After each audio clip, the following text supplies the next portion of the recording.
Well, good morning, good afternoon and good evening. Wherever you're listening around the world, a very warm welcome from London in the UK. Here is today's news about electric cars and the future of transport. My name is Martin Lee. This is your EV News Daily for Wednesday, the 14th of March 2018. And this is a Volkswagen electric special show. Well, until today, I don't think I'd been very fair to VW, sometimes saying that their commitment to electric cars wasn't really being shown too much thus far. There's been some conversation recently about exactly how quickly they were progressing, but today we found out exactly how quickly that was. So far, they've released the e-up and the eGolf. They had a series of press releases on how much they would spend in the future. 3 prototypes made available to the fully charged show and others to drive, and some motor show concepts, but not a lot more else. Well, I must admit, I have a love and hate relationship with VW, really. I've had 2 Golfs, one petrol, one diesel. I adored them. Their behaviour as a company and their apparent lack of humility at times really turned me off them. As being a VW owner, I owned a diesel when Dieselgate happened, and I was really upset at being lied to. They certainly aren't the only ones that tried to game the emission system, but they are the biggest who got caught. But back to why I love them. They make incredible cars. They make Tesla look like kids in the playground in terms of how many cars they build each year and how many they could be building in serious numbers for electric cars. And I always wanted VW to get really serious about putting their incredible talents into making really well-made, quality German electric cars. And I must admit, whilst I knew they were doing a lot in the background behind the scenes to secure supply contracts, in recent weeks I was beginning to wonder how long that process would take. It must be enormously complicated. Well, that all changed today at their annual media conference in Berlin as they firmed up their plans to put everyone on notice about exactly how serious they are about EVs. And by the way, as a publicly traded company, I should add that vacuous statements of intent don't really happen. When commercially sensitive information gets released into the market, it can move your share price, so this is deadly serious. They mean this. Here are the headlines. Well, the big headline number is 20 billion euros worth of contracts awarded for EV battery projects for Europe and China. They are working also to cut the amount of cobalt needed. Deals are likely with Samsung SDI, LG Chem, Contemporary Amperex Technology. And for Europe and China, those deals are done. 20 billion awarded. For North America, the deals are still TBC. Incidentally, that works out to about 25 billion US dollars for their battery plans coming soon. That compares to Tesla's 17.5 billion worth of battery contracts that they have announced, that they have awarded. Well, electrified vehicles are going to be made at 16 locations by 2022. To begin with, 9 of its production sites will be retooled for electric car production before adding the next 7 as demands require. The next headline, 3 million electrified vehicles will be made by 2025. This will include a range of 80 electrified vehicles from VW to Audi and Porsche, all of their 12 sub-brands, right? The previous announcement indicated 50 pure BEVs and 30 hybrids. I can't say, by the way, whether that is 30 plug-ins and soft hybrids or whether it's 30 plug-ins. I'm still trying to find that out. 1 new EV will be launched per month from 2022.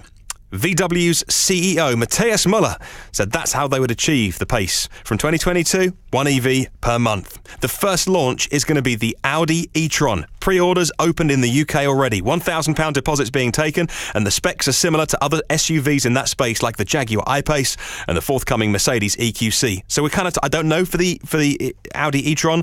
Still haven't found out the exact specs. I'm guessing 90 kilowatt hour-ish battery. That's 200 real-world-ish miles in all temperature conditions. Sub 8 second 0 to 60, you'd think. 2 or 4-wheel drive options. Next is going to come the VW ID range. The first one, very golfy in all respects, golfy in size, golfy in space, probably golfy in price as well. It's going to be in production next year. On the roads by 2020, it's going to kickstart the big transition, and it's going to be called the Neo. Their self-driving EV concept, the Cedric, has been confirmed to be heading towards production. It looks like a pod, and it's their vision for the future of transport. Mr. Müller didn't confirm, though, which VW sub-brand would own the Cedric.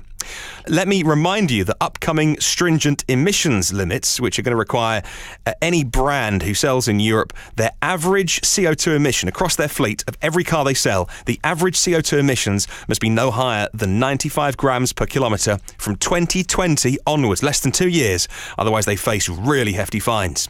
Now, here are some quotes from Matthias Müller. He said that all of this marked their intentions to launch the largest fleet of electric vehicles of all brands in the world. Our drivetrains will be designed in such a way that this will be met without paying any fines. And we'll make sure that the conventional, traditional drivetrain will be modernised, so they will make a contribution to better air quality in our towns and cities as well. The diesel scandal told us there was a need for radical change. The crisis has acted as a catalyst.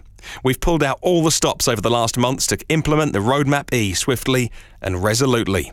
I will just say, a lot of this was their own doing. A lot of this was because not only them, many others were gaming the system, but those are the ones that got caught first and the biggest. But boy, oh boy, am I glad they did, because this is so exciting. Along with the incredible work Tesla have been doing and the enormous amount of electrification happening in China, which to an extent is going under the radar in the West and in North America as well. This announcement from VW will be a landmark day in the electrification of transport. They've put all this meat on the bones of exactly what it means. We're looking forward to the Audi e-tron first, then next year, the Neo. What a cool name. And then from 2022, a new EV every single month announced until 2025, and a huge investment going in. Their money has been put where their emissions were, and we are so delighted. Don't get me wrong, their electric plans are still dwarfed, and believe it or not, we're talking big mega money here. Electric plans still easily dwarfed by petrol and diesel investments at VW. Going to be a big earner for them, but that is going to provide the money. The people buying the ICE cars that, bless them, ain't going to be worth nothing.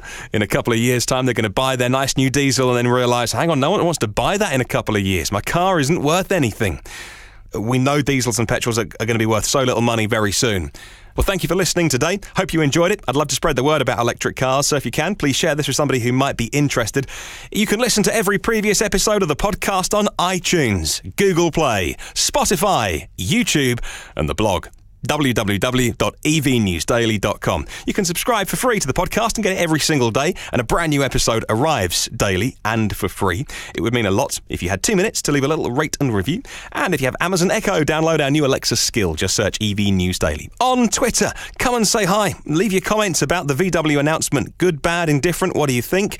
If you're listening in North America and you're a Tesla fan, what do you think of what we're doing over here in Europe? Let me know at EV News Daily. Comment on our YouTube channel. I just put the audio on YouTube. I know a lot of people like to listen on YouTube without any visuals, and you can comment on there, or you can leave a comment on the blog that is open for comments as well.